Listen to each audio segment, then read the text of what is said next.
Hello everybody, this is John here, aka Professor Bubbles, and once again, welcome to my laboratory.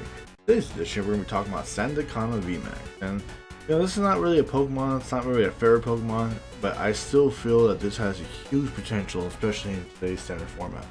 Why? Because when rotation happens, guess what? You, Benchberry, and other Pokemon are going to get rotated out. So Sandaconda, here we come. And when I say here we come, here we go with Sand Pulse. One fight energy, does 60 damage. Doesn't sound like a lot for a Vmax, but it does 20 damage to all your opponent's bench Pokemon. That's huge. It starts stacking up.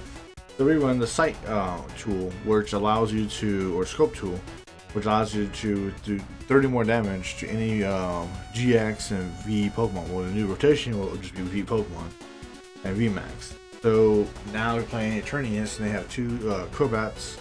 And like Eternius is on the bench, well guess what? Now you're doing 60 and you're doing 50s, but if you're here for weakness, you do 120. And the second attack takes two fighting, one colors. You normally don't use attack, but it's there for a reason. For Gmax Cyclone, you do 180 damage. But the effect is what's more important to me. I can move the energy from your Pokemon to any other Pokemon any way you like. So you can shuffle the energy around.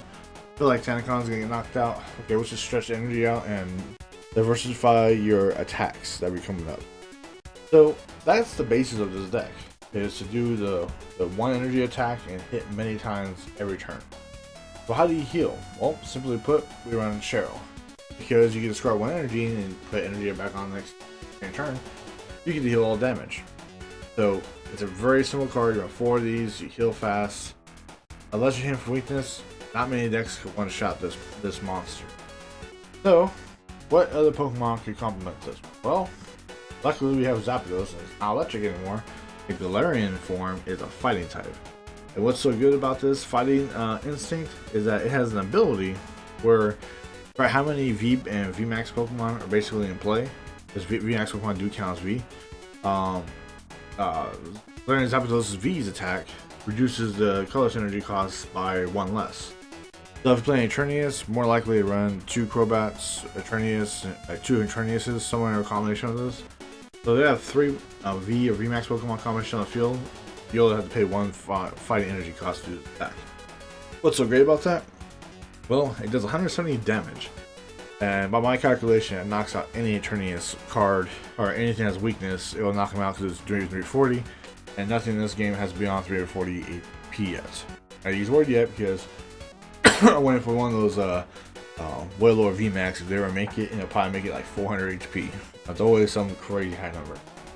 But we have to wait for that one. But that's pretty much what the deck concept is. You have one main attacker, and you got the Zapdos as the kicker. Now, the support for this deck is very simple. You run 4 incense to help you get the Sandaconda up and running. Quick balls, just get cards going. 4 switches to make sure if you start off with Zapdos, you can switch into the Sandaconda V. You got Tool Scrapper because I think the next format is going to have a lot of tool resistance. Right now, if it goes away, I'm running currently at Martial Arts Dojo because you're running 5 energy and you're not running Ultra Beast, so Ultra Beast Pokemon. So you get 10 more, so now you're doing 70. If you're behind, guess what? Now you're doing 100 for each attack. 2 boss orders for target reasons.